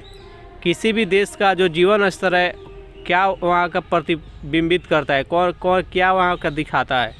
तो 30वां प्रश्न का जो भी कैंडिडेट यहाँ पर ऑप्शन नंबर बी बता रहे हैं, प्रति व्यक्ति आय। अगर वहाँ का प्रति व्यक्ति आय अधिक है तो वह विकसित देश है, अगर वहाँ पर प्रति व्यक्ति आय वहाँ का कम है तो वह विकासशील या गरीब देश है। नेक्स्ट यहाँ पर 31वां प्रश्न है कि हरियाली योजना किससे संबंधित है। चारों ऑप्शन देख लीजिए और जल्दी से बताइए यहाँ पर 31वां प्रश्न का सही आंसर क्या है।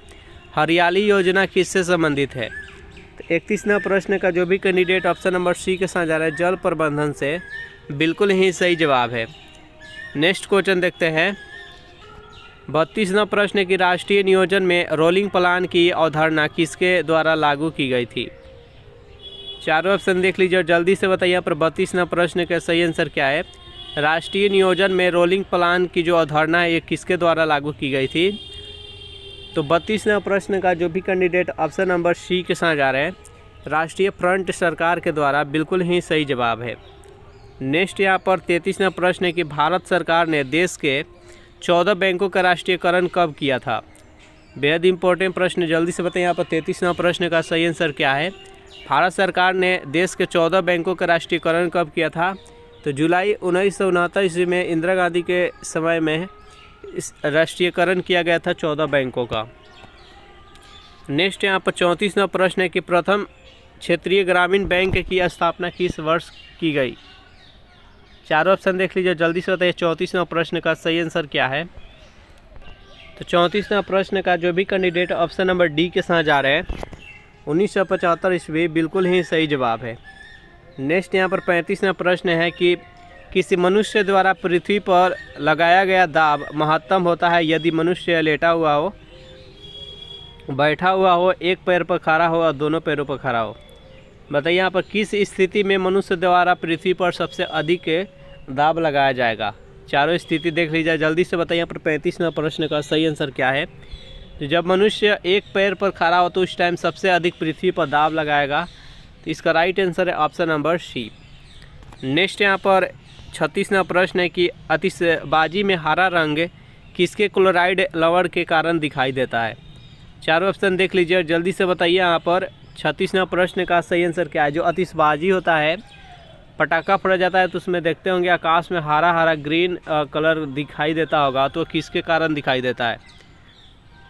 36वां प्रश्न का जो भी कैंडिडेट ऑप्शन नंबर सी के साथ जा रहे हैं, बेरियम, बिल्कुल ही सही जवाब है। नेक्स्ट यहाँ पर 37वां प्रश्न देखते हैं। प्रसिद्ध डॉली भेड़ किस तकनीक के परिणाम स्वरूप अस्तित्व में आई।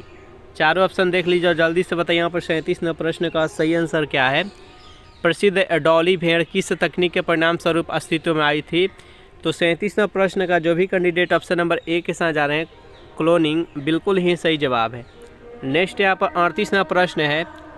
निम्नलिखित वैज्ञानिकों में से कौन अपने बेटे के साथ भौतिकी नोबेल पुरस्कार का विजेता था। चारों ऑप्शन देख लीजिए और जल्दी से बताइए यहाँ पर 38वां प्रश्न का सही आंसर क्या है। इनमें से कौन सा वैज्ञानिक था जो कि अपने बेटे के साथ भौतिकी में नोबेल पुरस्कार का विजेता था। 38वां प्रश्न का जो भी कैंडिडेट ऑप्शन नंबर सी के साथ जा रहे हैं, विलियम हेनरी ब्रैग, बिल्कुल ही सही जवाब है। 39वां प्रश्न है आपके सामने कि रक्त के प्लाज्मा में निम्नलिखित में से किसके द्वारा एंटीबॉडी निर्मित होता है। चारों ऑप्शन देख लीजिए, जल्दी से बताइए यहाँ पर 39वां प्रश्न का सही आंसर क्या है। रक्त के प्लाज्मा में निम्नलिखित में से किसके द्वारा एंटीबॉडी निर्मित होता है। तो 39वां प्रश्न का जो भी कैंडिडेट ऑप्शन नंबर बी के साथ जा रहे हैं, लिम्फोसाइट, बिल्कुल ही सही जवाब है। 40वां प्रश्न की इंसुलिन प्राप्त होता है अदरक के प्रकंद से, डहेलिया के जड़ों से, बालसम के पुष्ट से और आलू के कंद से। बताइए यहाँ पर 40वां प्रश्न का सही आंसर क्या है।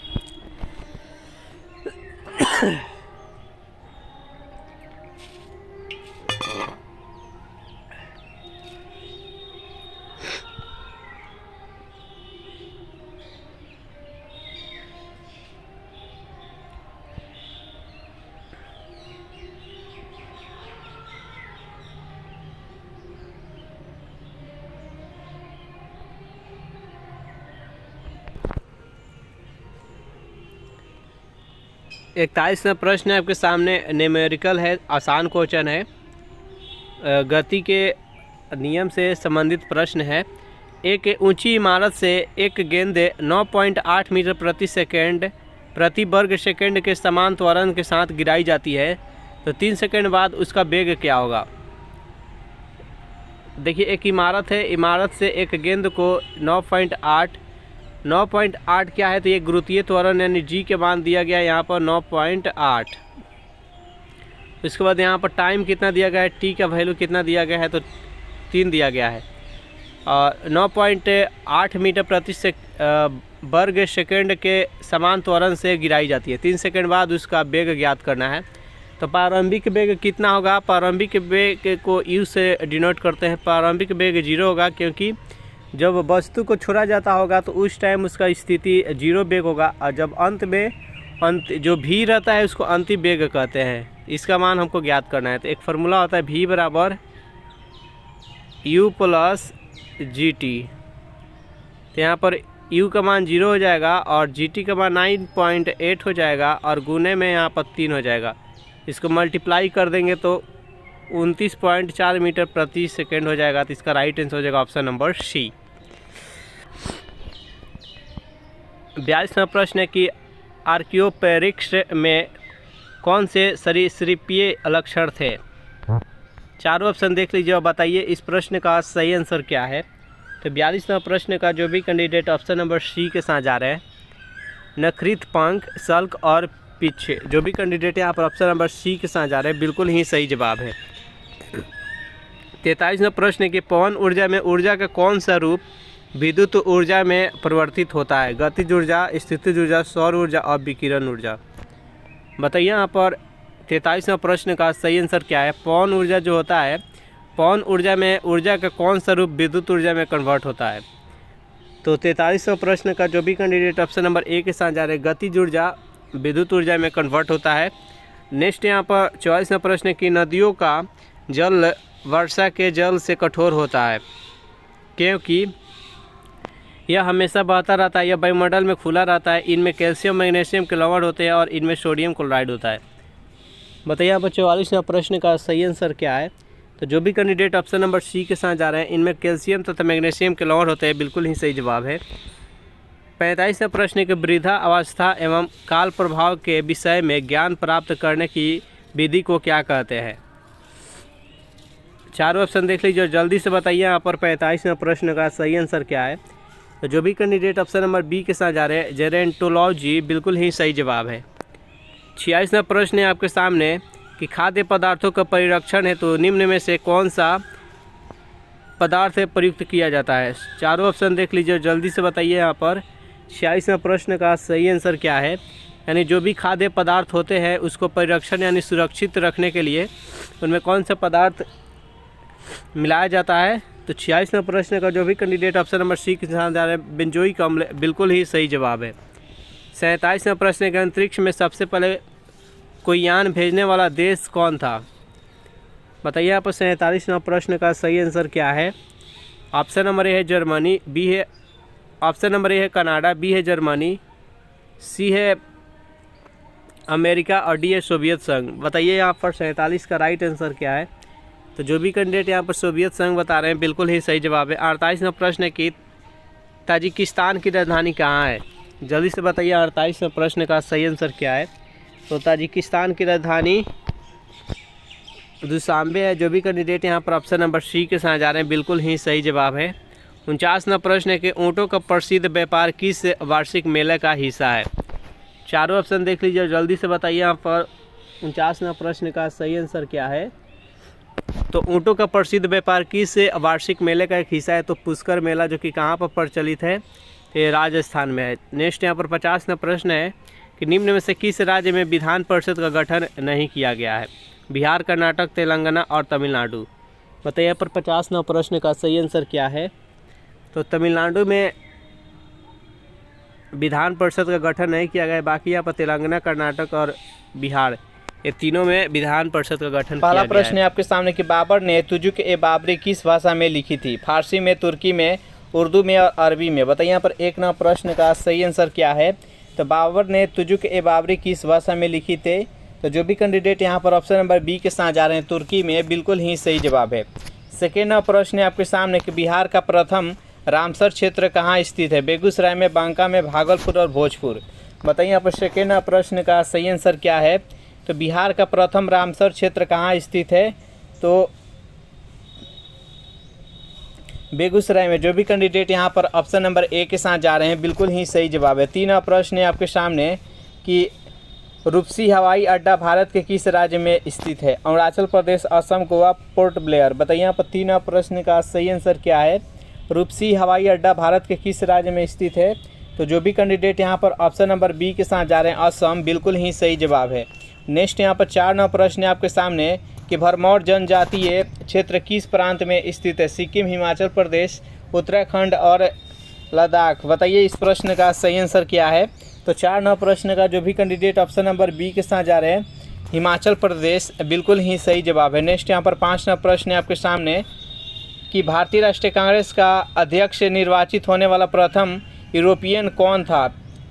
चारों ऑप्शन देख लीजिए और जल्दी से बताइए यहाँ पर 5 प्रश्न का सही आंसर क्या है? भारतीय राष्ट्रीय कांग्रेस के अध्यक्ष निर्वाचित होने वाला प्रथम यूरोपियन कौन था? तो जो भी कैंडिडेट यहाँ पर ऑप्शन नंबर बी के साथ जा रहे हैं जॉर्ज यूरे, बिल्कुल ही सही जवाब है।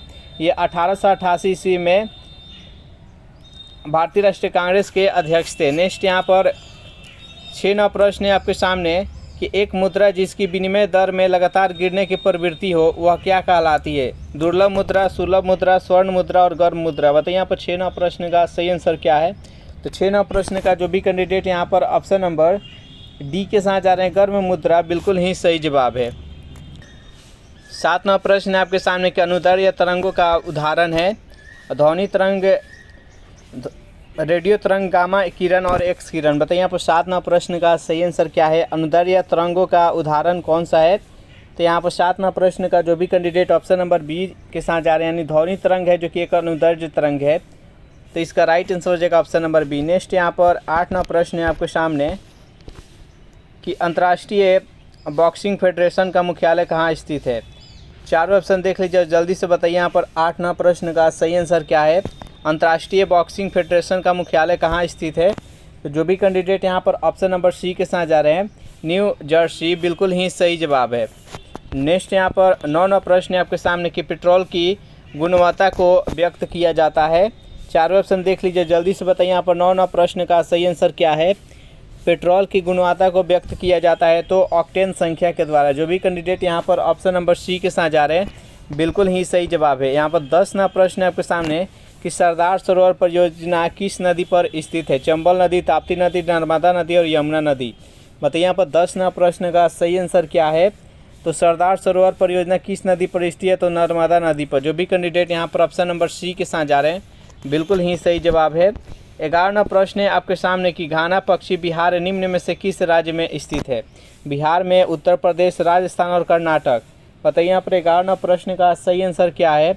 घाना पक्षी बिहार निम्न में से किस राज्य में स्थित है? तो 11 प्रश्न का जो भी कैंडिडेट ऑप्शन नंबर सी के साथ जा रहे हैं राजस्थान, बिल्कुल ही सही जवाब है। नेक्स्ट यहाँ पर 12 प्रश्न है कि पीनियल ग्रंथि कहाँ होती है? यकृत में, मस्तिष्क में, गुर्दे में और गर्भाशय में। बताइए यहाँ पर 12 प्रश्न का सही आंसर क्या है? पीनियल ग्रंथि कहाँ स्थित होती है? तो जो भी कैंडिडेट यहाँ पर बी के साथ जा रहे हैं यानी मस्तिष्क, बिल्कुल ही सही जवाब है। नेक्स्ट यहाँ पर 13 प्रश्न है कि सेलुलोज निम्न में से किसका मुख्य घटक है? कोशिका भित्ति का, कोशिका कला का, जाइलम की द्वितीय प्रति और कीटों की शरीर की विधि। बताइए यहाँ पर 13 प्रश्न का सही आंसर क्या है? सेलुलोज निम्न में से किसका मुख्य घटक होता है? तो ये कोशिका भित्ति का। 13 प्रश्न का जो भी कैंडिडेट ऑप्शन नंबर ए के साथ जा रहे हैं, बिल्कुल ही सही जवाब है। 14 प्रश्न है आपके सामने इनमें से किसका प्रयोग शरीर दर्द और बुखार उतारने में किया जाता है? चारों ऑप्शन देख लीजिए और जल्दी से बताइए यहाँ पर 14 प्रश्न का सही आंसर क्या है? तो शरीर में अगर दर्द रहे या बुखार है, इसको उतारने के लिए किसका प्रयोग किया जाता है? तो एंटीपायरेटिक्स का। जो भी कैंडिडेट यहाँ पर ऑप्शन नंबर डी के साथ जा रहे हैं, बिल्कुल ही सही जवाब है। पटना हाई कोर्ट की स्थापना कब हुई थी? चारों ऑप्शन देख लीजिए जल्दी से बताइए यहाँ पर 15 प्रश्न का सही आंसर क्या है? पटना हाई कोर्ट का स्थापना कब हुई थी? तो 15 प्रश्न का जो भी कैंडिडेट ऑप्शन नंबर बी के साथ जा रहे हैं 3 फरवरी 1916 ईस्वी, बिल्कुल ही सही जवाब है। नेक्स्ट यहाँ पर 16 प्रश्न है आपके सामने कि केंद्रीय चावल अनुसंधान संस्थान कहाँ स्थित है? कोलकाता में, मनीला में, कटक में और भुवनेश्वर में। बताइए यहाँ पर 16वां प्रश्न का सही आंसर क्या है। यहाँ पर केंद्रीय पूछा है, केंद्रीय चावल अनुसंधान संस्थान कहाँ स्थित है। तो 16 का जो भी कैंडिडेट ऑप्शन नंबर सी के साथ जा रहे हैं कटक, बिल्कुल ही सही जवाब है। जैसे कमेंट कीजिए कि अंतर्राष्ट्रीय चावल अनुसंधान संस्थान कहाँ स्थित है। नेक्स्ट यहाँ पर 17वां प्रश्न है आपके सामने कि भारत का राष्ट्रपति किसको संबोधित करके अपना त्याग पत्र लिखते हैं। प्रधानमंत्री को, उपराष्ट्रपति को, लोकसभा के अध्यक्ष को और उच्चतम न्यायालय के मुख्य न्यायाधीश को। बताइए यहाँ पर 17वां प्रश्न का सही आंसर क्या है। तो जो भी कैंडिडेट ऑप्शन नंबर बी के साथ जा रहे हैं उपराष्ट्रपति को, बिल्कुल ही सही जवाब है। नेक्स्ट यहाँ पर 18वां प्रश्न है कि सहारा में प्रवाहित होने वाली गर्म शुष्क पवन कहलाती है। चारों ऑप्शन देख लीजिए जल्दी से। बताइए यहाँ पर 18वां प्रश्न का सही आंसर क्या है। सहारा में प्रवाहित होने वाली गर्म शुष्क पवन क्या कहलाती है। तो जो भी कैंडिडेट यहाँ पर ऑप्शन नंबर डी के साथ जा रहे हैं सिराको, बिल्कुल ही सही जवाब है। 19वां प्रश्न है आपके सामने कि डीपीटी का टीका किस रोगों की रोकथाम के लिए लगाया जाता है। काली खांसी के लिए, डिप्थीरिया के लिए, टिटनस के लिए, सभी। बताइए यहाँ पर 19वां प्रश्न का सही आंसर क्या है। तो डीपीटी का टीका काली खांसी, डिप्थीरिया और टिटनस तीनों के रोकथाम के लिए टीका लगाया जाता है। तो इसका सही आंसर हो जाएगा ऑप्शन नंबर डी, यानी उपयुक्त सभी। नेक्स्ट यहाँ पर 20वां प्रश्न है 1925 के कानपुर के कांग्रेस अधिवेशन के अध्यक्ष कौन थे। चारों ऑप्शन देख लीजिए और बताइए इस प्रश्न का सही आंसर क्या है। तो 1925 के कानपुर अधिवेशन के अध्यक्ष सरोजिनी नायडू थी। तो जो भी कैंडिडेट ऑप्शन नंबर बी के साथ जा रहे हैं सरोजिनी नायडू, बिल्कुल ही सही जवाब है। सरोजिनी नायडू भारत की प्रथम भारतीय महिला कांग्रेस के अध्यक्ष बनी थी। इसका right answer option number B. Next यहाँ पर 21वां प्रश्न के एंटीबायोटिक दवा का उदाहरण है। चारों ऑप्शन देख लीजिए। बताइए यहाँ पर 31वां प्रश्न का सही आंसर क्या है। तो एंटीबायोटिक दवा का उदाहरण कौन सा है। तो पेनिसिलिन है। जो भी कैंडिडेट ऑप्शन नंबर डी के साथ जा रहे हैं, बिल्कुल ही सही जवाब है। नेक्स्ट यहाँ पर 22वां प्रश्न है कि CNG का मुख्य घटक क्या है। CO2, N2, H2, CH4। बताइए यहाँ पर 22वां प्रश्न का सही आंसर क्या है। यहाँ पर CNG का मुख्य घटक क्या है। तो यहाँ पर 22वां प्रश्न का जो भी कैंडिडेट CH4 यानी मीथेन बता रहे हैं, बिल्कुल ही सही जवाब है। 23वां प्रश्न है आपके सामने कि भारत में राष्ट्रीय सांख्यिकी दिवस कब मनाया जाता है। 1 मई को, 20 अप्रैल को, 29 जून को और 20 दिसंबर को। बताइए यहाँ पर 23वां प्रश्न का सही आंसर क्या है। भारत में राष्ट्रीय सांख्यिकी दिवस कब मनाया जाता है। तो 23वां प्रश्न का जो भी कैंडिडेट ऑप्शन नंबर सी के साथ जा रहे हैं 29 जून को, बिल्कुल ही सही जवाब है। 24वां प्रश्न है आपके सामने कि न्यूजीलैंड का प्रथम भारतीय मूल का मंत्री कौन बना है। चारों ऑप्शन देख लीजिए। बताइए यहाँ पर 24वां प्रश्न का सही आंसर क्या है। तो प्रियंका राधाकृष्णन। जो भी कैंडिडेट यहाँ पर ऑप्शन नंबर ए के साथ जा रहे हैं, बिल्कुल ही सही जवाब है। 25वां प्रश्न है कि भारतीय राष्ट्रीय कांग्रेस के द्वितीय मुस्लिम अध्यक्ष कौन बने थे।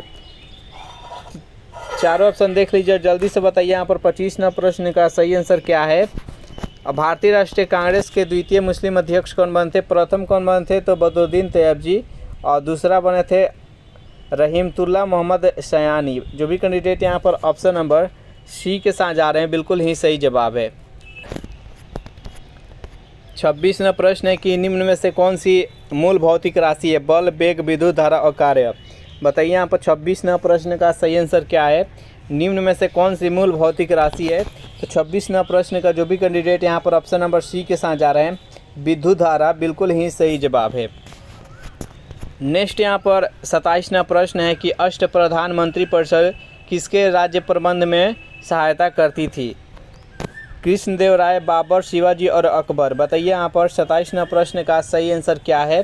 तो अष्ट प्रधानमंत्री परिषद किसके राज्य में प्रबंध की सहायता करती थी। तो जो भी कैंडिडेट यहाँ पर ऑप्शन नंबर सी के साथ जा रहे हैं, शिवाजी, बिल्कुल ही सही जवाब है। 28वां प्रश्न है कि बिहार का कौन सा शहर 5 पहाड़ियों से घिरा है। गया, पटना, भागलपुर और राजगीर। बताइए यहाँ पर 28वां प्रश्न का सही आंसर क्या है। बिहार का कौन सा शहर है जो कि 5 पहाड़ियों से घिरा हुआ है। तो राजगीर। जो भी कैंडिडेट ऑप्शन नंबर डी के साथ जा रहे हैं, बिल्कुल ही सही जवाब है। 29वां प्रश्न है आपके सामने कि चंबल नदी पर राणा प्रताप सागर जल विद्युत परियोजना किस राज्य में स्थित है। मध्य प्रदेश, राजस्थान, उत्तर प्रदेश और छत्तीसगढ़। बताइए यहाँ पर 29वां प्रश्न का सही आंसर क्या है।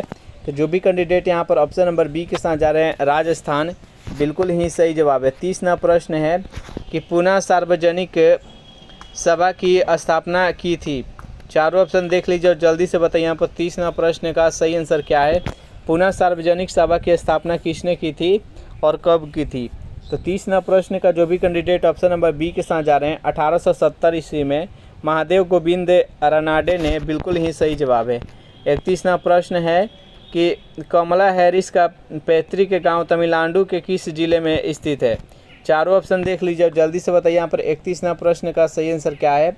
कमला हैरिस का पैतृक गांव तमिलनाडु के किस जिले में है? तो 31वां प्रश्न का जो भी कैंडिडेट ऑप्शन नंबर सी के साथ जा रहे हैं तिरुवत्तूर, बिल्कुल ही सही जवाब है। नेक्स्ट यहाँ पर 32वां प्रश्न है कि सलीम अली चिड़िया अभयारण्य कहाँ स्थित है? गोवा में, श्रीनगर में, उड़ीसा में और महाराष्ट्र में। बताइए यहाँ पर 32वां प्रश्न का सही आंसर क्या है। तो सलीम अली चिड़िया अभयारण्य कहाँ स्थित है? तो गोवा में है। जो भी कैंडिडेट यहाँ पर ऑप्शन नंबर ए के साथ जा रहे हैं बिल्कुल ही सही जवाब है। नेक्स्ट यहाँ पर 33वां प्रश्न है आपके सामने कि जानवरों के प्रति क्रूरता को रोकथाम को भारतीय संविधान के किस सूची में रखा गया है? केंद्र सूची, राज्य सूची, समवर्ती सूची और डी है इनमें से कोई नहीं। बताइए यहाँ पर 33वां प्रश्न का सही आंसर क्या है। तो 33 का सी जो भी बता रहे हैं समवर्ती सूची, बिल्कुल ही सही जवाब है। सेशन आप लोग को अच्छा लग रहा है तो वीडियो को लाइक कर दीजिए, अपने दोस्तों के पास शेयर कर दीजिए और जो भी कैंडिडेट अभी तक इस चैनल को सब्सक्राइब नहीं किए होंगे तो चैनल को भी सब्सक्राइब कर लीजिएगा। 34वां प्रश्न है कि राजस्थान में स्थित क्षेत्रीय खदान किसके लिए प्रसिद्ध है? तांबा, लोहा, हीरा और कोयला। बताइए यहाँ पर 34वां प्रश्न का सही आंसर क्या है। तो राजस्थान के जो क्षेत्रीय खदान है किसके लिए प्रसिद्ध है? तो तांबा के लिए। जो भी कैंडिडेट यहाँ पर ऑप्शन नंबर ए के साथ जा रहे हैं बिल्कुल ही सही जवाब है। 35वां प्रश्न है कि BCG वैक्सीन का इस्तेमाल किसके रोकथाम के लिए किया जाता है? छोटी चेचक, टाइफाइड, क्षय रोग और प्लेग। बताइए यहाँ पर 35वां प्रश्न का सही आंसर क्या है। तो क्षय रोग के लिए। जो भी कैंडिडेट यहाँ पर ऑप्शन नंबर सी के साथ जा रहे हैं बिल्कुल ही सही जवाब है। 36वां प्रश्न है कि निम्न में से कौन सा हार्मोन अग्नाशय द्वारा उत्पन्न होता है? चारों ऑप्शन देख लीजिए, जल्दी से बताइए यहाँ पर 36वां प्रश्न का सही आंसर क्या है। निम्न में से कौन सा हार्मोन है जो कि अग्नाशय द्वारा उत्पन्न होता है? तो 36वां प्रश्न का जो भी कैंडिडेट ऑप्शन नंबर ए के साथ जा रहे हैं यानी इंसुलिन, बिल्कुल ही सही जवाब है। नेक्स्ट यहाँ पर 37वां प्रश्न है कि जवाहरलाल नेहरू बंदरगाह किस राज्य में स्थित है? गोवा में, गुजरात में, आंध्र प्रदेश और महाराष्ट्र में। बताइए यहाँ पर 37वां प्रश्न का सही आंसर क्या है। जवाहरलाल नेहरू बंदरगाह किस राज्य में स्थित है? तो 37वां प्रश्न का जो भी कैंडिडेट ऑप्शन नंबर डी के साथ जा रहे हैं महाराष्ट्र में, बिल्कुल ही सही जवाब है। 38वां प्रश्न है आपके सामने कि कैरिबियन सागर में उत्पन्न होने वाली तूफान को क्या कहते हैं? चक्रवात, हरिकेन, टाइफून, चिनूक। बताइए यहाँ पर 38वां प्रश्न का सही आंसर क्या है। तो कैरिबियन सागर में उत्पन्न होने वाली तूफान को हरिकेन कहा जाता है। जो भी कैंडिडेट यहाँ पर ऑप्शन नंबर बी के साथ जा रहे हैं बिल्कुल ही सही जवाब है। नेक्स्ट यहाँ पर 39वां प्रश्न है कि आई एम नो मसीहा के लेखक कौन है? अनिल कपूर, सोनू सूद, सोनू निगम, संजय कपूर। बताइए यहाँ पर 39वां प्रश्न का सही आंसर क्या है। तो जो भी कैंडिडेट यहाँ पर ऑप्शन नंबर बी के साथ जा रहे हैं सोनू सूद, बिल्कुल ही सही जवाब है। नेक्स्ट यहाँ पर 40वां प्रश्न है कि भारतीय संविधान सभा के प्रारूप समिति के अध्यक्ष कौन थे? डॉक्टर राजेंद्र प्रसाद, भीमराव अम्बेडकर, पुरुषोत्तम दास टंडन और पंडित जवाहरलाल नेहरू। बताइए यहाँ पर 40वां प्रश्न का सही आंसर क्या है। भारतीय संविधान के सभा के प्रारूप समिति के अध्यक्ष कौन थे? तो 40 का जो भी कैंडिडेट ऑप्शन नंबर बी के साथ जा रहे हैं डॉक्टर भीमराव अम्बेडकर, बिल्कुल ही सही जवाब है। 41वां प्रश्न है आपके सामने कि पूर्व मध्य रेलवे जोन का मुख्यालय स्थित है? पटना में, हाजीपुर में, गुवाहाटी और भुवनेश्वर में। बताइए यहाँ पर 41वां प्रश्न का सही आंसर क्या है। यहाँ पर पूर्व और मध्य बोला जा रहा है तो पूर्व और मध्य का मुख्यालय है हाजीपुर, इसका right answer option number B. 42वां प्रश्न है आपके सामने कि भारत में सहकारी दूध उत्पादन का आंदोलन कहाँ शुरू हुआ था? गुजरात में, पंजाब में, महाराष्ट्र, उत्तर प्रदेश। बताइए यहाँ पर 42वां प्रश्न का सही आंसर क्या है। भारत में सहकारी दूध उत्पादन का आंदोलन कहाँ से शुरू हुआ था?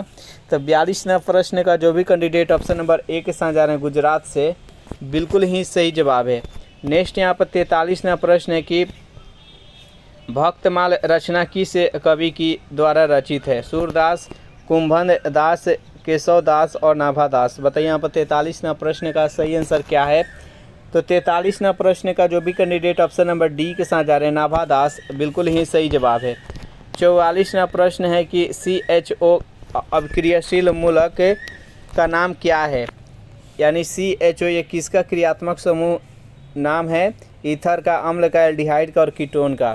तो 44वां प्रश्न का जो भी कैंडिडेट ऑप्शन नंबर सी के साथ जा रहे हैं एल्डिहाइड, बिल्कुल ही सही जवाब है। नेक्स्ट यहाँ पर 45वां प्रश्न है कि हमारे घरों में विद्युत आपूर्ति की जाती है, कितना वोल्ट का हमारे घरों में विद्युत आपूर्ति की जाती है।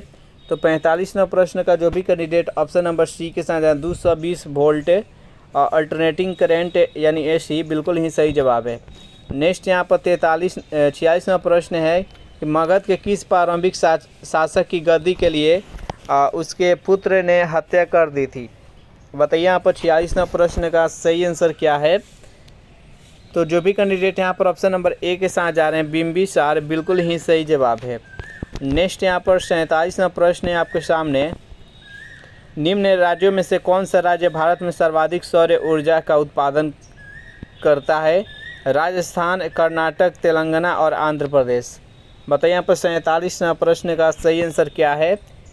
तो जो भी कैंडिडेट यहाँ पर ऑप्शन नंबर बी के साथ जा रहे हैं कर्नाटक, बिल्कुल ही सही जवाब है। 48वां प्रश्न है आपके सामने, 1960 का प्रसिद्ध वांडीवास का युद्ध अंग्रेज़ों द्वारा किसके खिलाफ लड़ा गया था। फ्रांसीसी के, स्पेन का, मैसूर के और कर्नेटिस के। बताइए यहाँ पर 48वां प्रश्न का सही आंसर क्या है। तो जो भी कैंडिडेट यहाँ पर ऑप्शन नंबर ए के साथ जा रहे हैं फ्रांसीसी, बिल्कुल ही सही जवाब है। 49वां प्रश्न है आपके सामने कि प्राचीन महाजनपद मगध की प्रथम राजधानी कौन सी थी। चारों ऑप्शन देख लीजिए और बताइए यहाँ पर 49वां प्रश्न का सही आंसर क्या है। प्राचीन महाजनपद मगध की प्रथम राजधानी कौन सी थी। तो जो भी कैंडिडेट यहाँ पर 49वां प्रश्न का बी बता रहे हैं राजगिरी, बिल्कुल ही सही जवाब है। 50वां प्रश्न आपके सामने कि प्रकाश वर्ष किसकी इकाई है। समय की, गति की, दूरी की और प्रकाश की तीव्रता की। बताइए यहाँ पर 50वां प्रश्न का सही आंसर क्या है। तो प्रकाश वर्ष है जो कि दूरी का इकाई है। तो इस प्रकार से सेशन यहीं पर समाप्त हो रहा है। सेशन आप लोग को कैसा लगा जरूर कमेंट करके बताइएगा। सेशन आप लोग को अच्छा लगा हो तो वीडियो को लाइक कर दीजिए, अपने दोस्तों के पास शेयर कर दीजिए। और जो भी कैंडिडेट अभी तक इस चैनल को सब्सक्राइब नहीं किए होंगे तो चैनल को प्लीज़ सब्सक्राइब कर लीजिएगा। Thanks for watching this video. मिलते हैं नेक्स्ट वीडियो में।